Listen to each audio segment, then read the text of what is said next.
Bien, esta cuarta edad, después de ese cataclismo por agua, la podemos dividir en tres partes. Una primera parte que se encuentra entre el mito y la historia, en ese lugar difuso donde los arqueólogos, los historiadores no consiguen vislumbrar bien, ya que su modo de entender la historia solo alcanza hasta aquí, no entienden que podrían venir de algo quizás mucho más anterior. Son esas dinastías lejanas de los sumerios, de los egipcios. Una segunda parte, ya que son las cronologías oficiales, que esas sí las siguen los arqueólogos. Los arqueólogos siguen, como digo, y los historiadores siguen esas cronologías, tanto egipcias como sumerias, hasta donde le alcanza su cosmovisión histórica actual, que es muy reducida. A partir de un momento en el que los hechos ya no empiezan a encajar en la visión de lo que ellos pueden pensar que es normal, sino que son hechos extraordinarios, pues esas las desechan. Ya digo que hay dinastías que alcanzan hasta las cronologías hasta la tercera edad, pero esas los historiadores y los arqueólogos las rechazan por considerarlas fantásticas, por no poder entrar dentro de sus esquemas mentales. Y luego ya tenemos una tercera fase que sería desde aproximadamente esas dinastías oficiales de los faraones, Grecia y Roma, hasta nuestros días. Aquí tenemos que el panorama del mundo es, como hemos dicho ya, que no todas las partes del mundo han sido destruidas por igual. Si vemos que en Medio Oriente ha sido brutal el cataclismo, pero, por ejemplo, recordábamos que en Egipto, por estar en un lugar que mantiene unas proporciones áureas con el resto del planeta, ya le decía los sacerdotes egipcios a Solón, aquello de ¡ay, Solón, los griegos sois como niños, no recordáis que ha habido grandes cataclismos por fuego y por agua! Es decir, la zona de Egipto se ha salvado de este cataclismo, igual que se salvó del anterior, pero otras zonas han sido absolutamente devastadas. Los supervivientes del último cataclismo, evidentemente lo que vuelven es a reconstruir el mundo. Hacen sería un tercer esfuerzo por mantener el orden, ¿no? Reconstruir el orden energético del planeta y restablecer el contacto con los dioses. Ese tipo de dioses, he dicho que en esta cronología no hemos tenido en cuenta las intervenciones exógenas de lo que podrían ser seres hiperdimensionales o incluso seres de otros planetas. Eso las hemos descartado para no hacer esto demasiado complejos, pero esos seres tienen mucha importancia, tal vez en otros vídeos los veamos. De momento los hombres lo que hacen es volver a levantar altares, como lo dice la Biblia por aquí. Por ejemplo, Noé, después del diluvio, sale del arca, salen los animales, etc.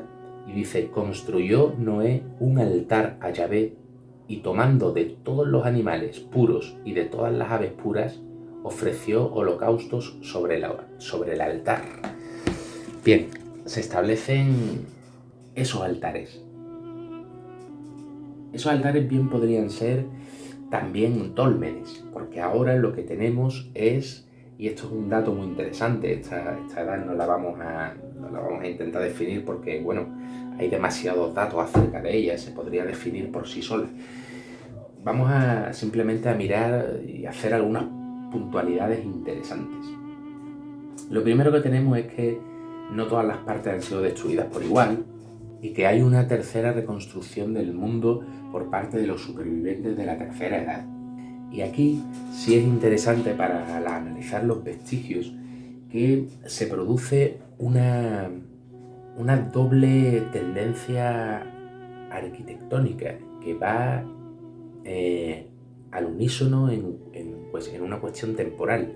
Es decir, por una parte se hacen dólmenes, eso es lo que entendemos por dólmenes, al mismo tiempo casi que se están haciendo, bueno, al mismo tiempo no, exactamente al mismo tiempo que en otras partes del mundo, en esas partes no destruidas que se van reconstruyendo, se está utilizando una tecnología asombrosa, se siguen haciendo pirámides, se siguen haciendo pirámides y se siguen reconstruyendo en forma de pirámide las antiguas construcciones de los hombres de tercera edad.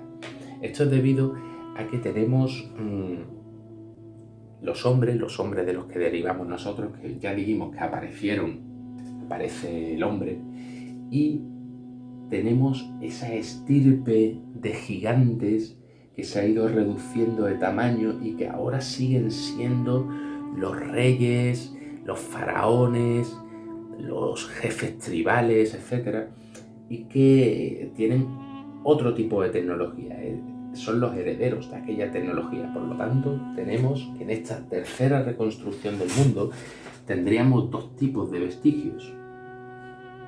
Unos vestigios como más abruptos son lo que yo llamo los dólmenes de tercera generación, es decir, no son dólmenes ya como los primeros, esas impresionantes moles de piedras colocadas, ni como los segundos, como los de Menga, como los de Viera, como hay ciertos dólmenes, son ya dólmenes más pequeñitos, tipo los mellizos, los que encontramos en Extremadura, algunos que encontramos en Portugal, son los que predominan ya en esta cuarta edad, al mismo tiempo que se sigue utilizando esa extraordinaria tecnología de tiempos anteriores para reconstruir y hacer toda la serie de pirámides que hay, por ejemplo, ya por todos los lugares del mundo, en China, en Francia teníamos pirámides, en Europa había pirámides, tenemos pirámides, las de Egipto, las de Sudamérica, las de Centroamérica. Podríamos definir el signo de este tiempo por una pirámide. Una pirámide que sobrevivirá a las enseñanzas que las propias órdenes secretas, órdenes masónicas toman la pirámide con el ojo arriba, porque según ellos ostentan el poder y los saberes de este inicio, los remontan a los egipcios. Hay enseñanzas esotéricas, órdenes secretas que remontan sus saberes a la época de los egipcios, a esta época. La organización social, efectivamente, en esta cuarta edad se organiza de forma piramidal. Unos cuantos ostentan el poder y todos los demás, que son más, toda la masa, no tienen esos saberes y no saben quién los tiene. Es una organización tal y como se organizan las sociedades secretas y tal y como se organiza nuestra sociedad. Por lo tanto, en esta tercera reconstrucción del mundo tendríamos esos vestigios que serían la tercera generación de dólmenes y los otros vestigios que serían las pirámides. Pero como digo, aquí también hay una involución, un proceso. Tenemos hoy en día, podemos ver esta segunda generación de pirámides, esta tercera, pero antes, cuando empieza la edad, tenemos lo podemos poner aquí, la segunda generación de dólmenes. Eso se me ha olvidado decirlo. La segunda generación de dólmenes pues son efectivamente Menga, Viera, Stone Age, esos dólmenes icónicos grandes que tenemos, ¿no? Esa sería la segunda generación de dólmenes. Y esta tecnología, esta alta tecnología que deriva de la tercera edad, pues también derivará en sus vestigios en templos e incluso en murallas, en muros, en todas esas ruinas, digamos ya, por ejemplo, incas, etcétera, ciertas ruinas que, aun poseyendo mucha tecnología, ya no igualan a las ruinas de la tercera edad. Es cuando surgen los grandes reconstructores, como dijimos, En Sudamérica tenemos perfectamente a los incas, que a Viracocha es el rey constructor. Viracocha había cogido esas grandes calzadas que los arqueólogos, los historiadores dicen que todo es inca, pero no, eso ya estaba allí. Esas murallas poliédricas perfectas, vitrificadas, y ahora los incas ya reconstruyen todo aquello. Y sí, son herederos del saber, pero no lo igualan en tecnología. Por lo tanto, se produce una reconstrucción del mundo también arquitectónica. Aún hay esa tecnología, aún se cortan las piedras con láser y aparecen por ahí con láser o con algo parecido al láser, aparecen por ahí por los desiertos extraños cortes que no conseguimos hacer los templos de la India, que parecen que las columnas las han metido en un torno. En fin, todavía queda una tecnología incluso superior a la nuestra, que viene de la Segunda Edad. Algunos mecanismos aparecen antiquísimos. El mecanismo de Anticitera, ese mecanismo de la Grecia capaz de medir montones de movimientos astronómicos. ¿De dónde deriva? No el mecanismo en sí, que ya de por sí parece milagroso en nuestro esquema, en el esquema académico de la historia, sino de dónde derivan esos conocimientos tan brutales del movimiento de los astros en el cielo, una astronomía muy superior casi a la que después desarrollaría Copérnico. Por lo tanto, y podemos ir resumiendo ya, tenemos que al principio de esta cuarta edad están los hombres, hay una separación ya el mundo no es tan globalizado, hay una separación. Están los hombres por una parte, también a las órdenes de esta estirpe divina, están esos híbridos, que ya son los últimos de las estirpes, esos hombres con cabeza alargada en Paracas, en las líneas de Nazca, que van haciendo una reconstrucción del mundo. Y tenemos esas dos tendencias arquitectónicas, una me parece un poco más bruta, que son esos dólmenes, pero también tienen su perfección y están alineados con los solsticios y con los equinoccios. Y esta otra tendencia de las ciudades, de los núcleos urbanos que ya estaban en la tercera edad, que se reconstruyen las pirámides, se hacen templos, Abu Simbel, Karnak, y que es una tecnología, como vemos, ya más, una arquitectura más parecida a la nuestra, pero mucho más perfecta, grandísimos sillares. Todavía quedan gigantes, por supuesto, todavía quedan gigantes que ahora incluso se hacen esclavos de esta estirpe divina, de estos seres con el cráneo alargado, y los utilizan para hacer construcciones. En fin, se forma ya un mundo más caótico, menos ordenado y con distintos niveles de civilización en distintas partes de la superficie del planeta. Todavía se mantienen contactos entre sitios tan alejados como Sudamérica y África, pero que haya pirámides en todas las partes del mundo no deriva de esos contactos, sino tiene que ver con que fueron los hombres de la tercera edad, que sí estaban en todos los lugares del planeta, las que los orquestaron y las que las comenzaron a hacer, por lo menos en su inicio, ¿no? Dice Pauwall, ¿no? La tesis arqueoastronómica de Pauwall, de que para que las pirámides estén, por ejemplo, de Egipto, estén en perfecta sincronización con la constelación de Orión, se debieron de hacer en el 12.000 a.C. Eso no significa que las pirámides se hayan hecho en el 12.000 a.C. Esto sencillamente significa que la sociedad que proyectó las pirámides ya estaba en Egipto en el 12.000 a.C. Muchas de las construcciones de Egipto sobrevivieron al diluvio, así lo vemos en la propia Esfinge, que llegaron los geólogos y vieron que tenía desgaste por agua de lluvia muy intensa.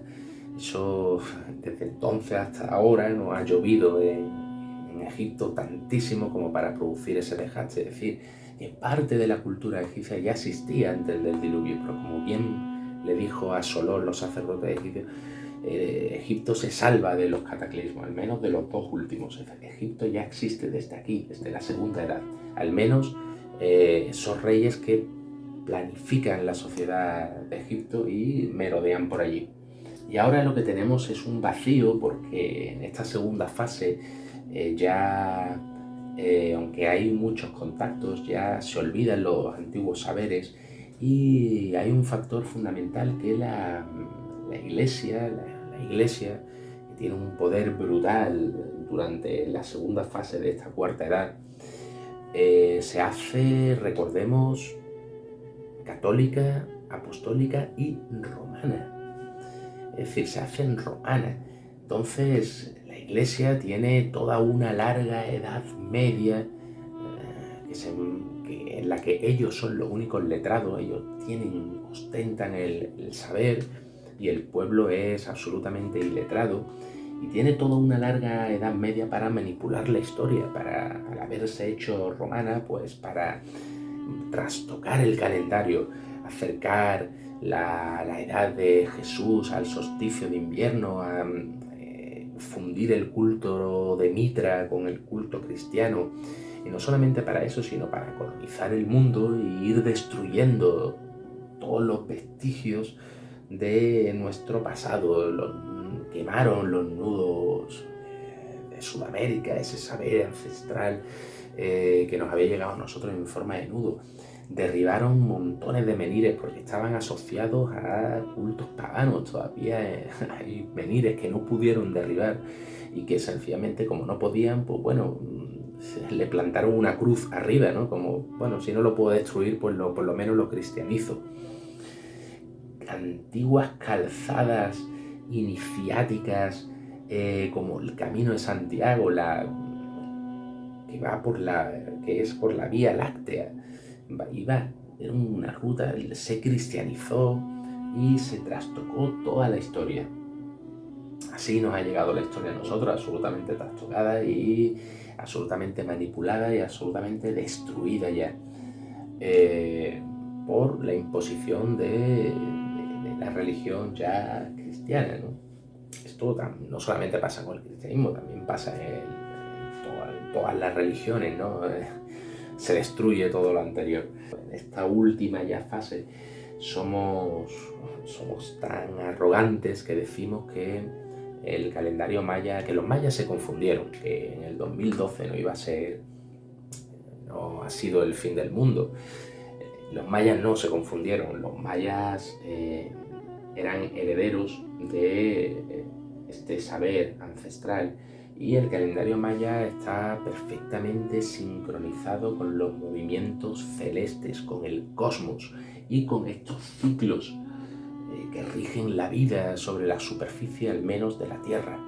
Es un calendario perfecto. Nosotros, y esto dice mucho de nuestra edad, somos tan arrogantes que decimos que los mayas se confundieron cuando lo que deberíamos de revisar sería nuestro propio calendario, que ese sí que está confundido. Si tú coges un calendario perfecto y lo traduces a uno erróneo, manipulado, como el nuestro, pues evidentemente saldrá unas fechas erróneas. Tal vez el calendario maya tenga razón y no estemos en el 2012, estemos en otra época, y bueno, quién sabe, tal vez estemos excesivamente cerca del final.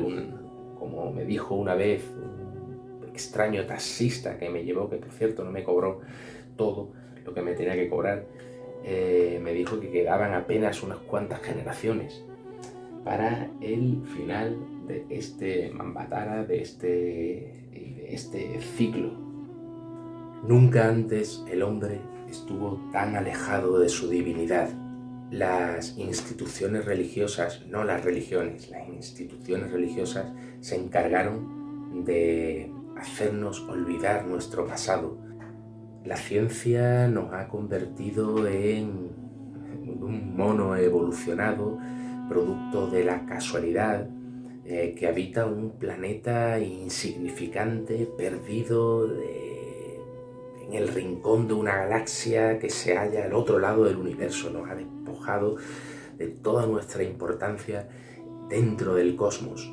Quien no sea capaz de entender que estamos al final de un ciclo y que ya mermadas nuestras capacidades al máximo, somos incapaces de detener este avance destructivo hacia el abismo al que nos dirigimos por nuestros propios medios, tampoco será capaz de entender toda esta cronología, y no seré yo, evidentemente, quien le haga cambiar de opinión. Pero este esquema nos vale para, como he dicho, este boceto nos vale para encuadrar, para entender quizás mejor, o por lo menos para darle algún tipo de explicación a misterios que sí son reales y que tenemos hoy en día, que se nos siguen planteando. Por ejemplo, el misterio de los ovnis. Era esa tecnología que se desarrolla en la segunda edad y que sigue estando quizá actualmente bajo la Tierra o en otra dimensión o en lugares del planeta que todavía desconocemos. También los cart route, esos surcos de carro tan misteriosos que están por todos lados del mundo y que se meten en el océano, se hacen giros raros y que los arqueólogos no saben muy bien cómo situar. Son los restos de esa tecnología también de la segunda edad, los restos de la tecnología que se empezó a usar primera vez cuando las facultades se mermaron y se empezaron a compensar con tecnología, una tecnología fruto de una inteligencia muy superior a la nuestra, por lo tanto una tecnología muy superior. Tenemos también las montañas artificiales, esas inmensas montañas hechas de esa pasta, de esos geopolímeros, de esos conglomerados que son artificiales, como si fueran grandes, inmensas toneladas de hormigón volcadas y modeladas. Tenemos el misterio fue cuando se hizo aquí, en esa primera reconstrucción del mundo, esas montañas, y también el misterio dicen algunos, ¿no? Esos gigantes, ¿dónde están los restos de los gigantes de la primera edad, de aquellos titanes? Algunos que piensan que están enterrados bajo tierra. Pues sí, podrían estar enterrados bajo tierra porque la tecnología que se desarrolla aquí es lo suficientemente capaz de enterrar aquellos inmensos cuerpos bajo tierra y conservarlos igual que los egipcios, los herederos de esa estirpe. Esos egipcios se intentaban conservar sus cuerpos momificándolos, metiéndolos en cámaras secretas para que nadie los pudiera encontrar. Ese rito de conservar el cuerpo, quizá aquellos gigantes están debajo de esas montañas, no lo sabemos, puede ser, pero se le podría dar esa explicación. Este esquema también explica la verdad. Bueno, una de las posibles funciones de los dólmenes, que sería reconectar esos puntos como agujas de acupuntura, reconectar esas líneas ley otra vez y hacerlas funcionar, esas líneas de fuerza que dan energía al planeta y hace que las energías telúricas vuelvan a fluir y vuelvan a propiciar la vida que está arriba y su evolución. Vemos los seres intraterrenos que todavía en las leyendas hasta hace poco, esos seres que salen de debajo de la tierra y pueden ser, tenemos por todas las leyendas de todas partes del mundo, ¿no? Seres que salen de debajo de la tierra, de algunas cuevas, y interactúan con los hombres y luego se vuelven a desaparecer. Podrían ser esos hombres que tras el cataclismo por fuera siguieron evolucionando bajo la tierra. Los animales mitológicos, fruto de las mutuaciones de este primer cataclismo. También misterios que atañen al campo de lo académico, como el origen único de las escrituras, que mientras más atrás nos vamos en el tiempo, más se parecen las escrituras. La escritura comenzó entre esta edad y esta. Los primeros ideogramas se hicieron luego escrituras. Tienen un origen común. Esa estirpe divina fue la que la creó.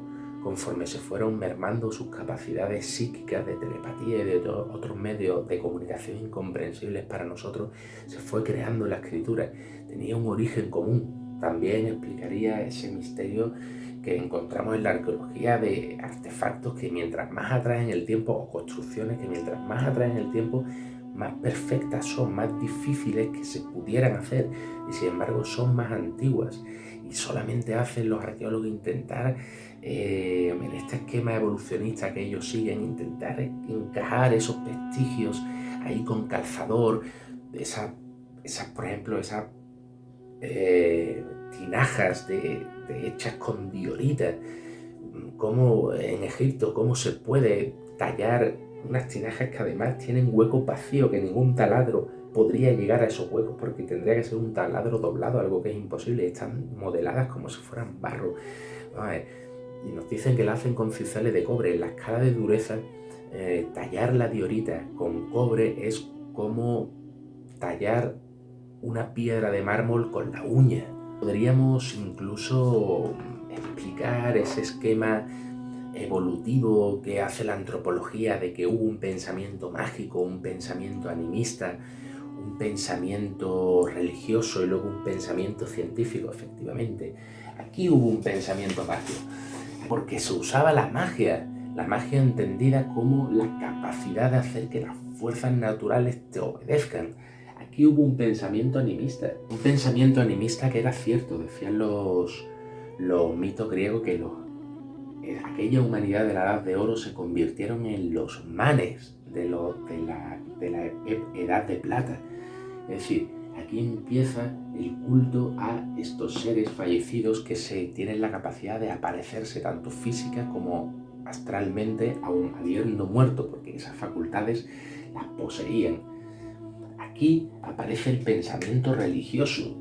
Aquí aparece el pensamiento religioso y se establecen los cultos, como los hombres, estos hombres ya más inferiores, son dirigidos en sus acciones religiosas, en su modo de actuar en el mundo y de propiciar esas energías, y aparecen las auténticas religiones. Y aquí ya el pensamiento científico de nuestra época, una manera de pensar más parecida a la que tenemos nosotros, y ya hoy en día ya auténticamente un pensamiento que se podría denominar efectivamente, como dicen los antropólogos, un pensamiento científico, un pensamiento evolutivo diferente. El mayor argumento que esgrimen los científicos que no son evolucionistas, que se denominan creacionistas, es que hay órganos que son tan sumamente sofisticados y complejos que para que muten tendría que haber mutado todos los órganos que dependen de él. Eso invalida la involución, porque estaríamos hablando de que podría haberse producido una mutación, pero entonces habría tenido que ser a escala sistémica. Todo el sistema habría tenido que mutar al mismo tiempo. Esto, sin embargo, en este esquema incluso podría tener una explicación más sencilla, y a veces lo sencillo es lo verdadero, y es que sí es cierto que puede ser que esos órganos hayan ido desapareciendo, es decir, involucionando, desechando las partes que ya no usan, producto de esta cronología que hemos hecho, de esta reducción de las cualidades del ser humano. Y sí es más fácil pensar que un órgano ha podido ir perdiendo sus facultades. Por ejemplo, en Oceanía y que bucean durante 7, 8, 9, incluso 10 minutos debajo del agua, cazan, pescan, juegan debajo del agua. Cuando han ido a estudiar a eso, han descubierto que tienen un gas más grande. Evidentemente la explicación oficial es la evolución, como siempre.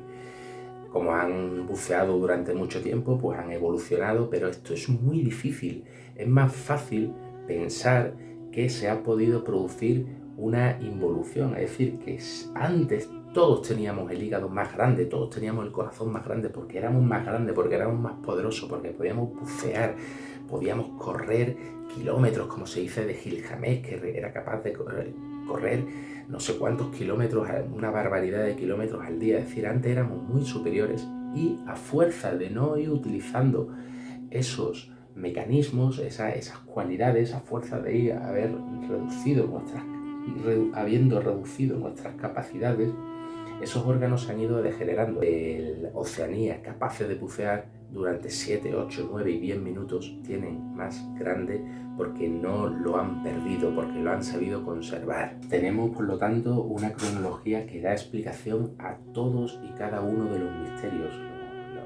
incluso a los misterios que es la propia ciencia y también a los misterios de los mitos, de las leyendas, un esquema, un boceto de una historia de la humanidad que se torna como un nuevo paradigma, que no es nuevo, es un paradigma tan antiguo como el propio hombre y está registrado en todas las tradiciones, lo tenemos ahí delante y no sabemos verlo, seguimos interpretando bajo un paradigma errado hechos que se nos tornan misteriosos cuando podríamos tener una posible solución a todos los misterios acerca del ser humano, acerca de su naturaleza y acerca incluso de su divinidad.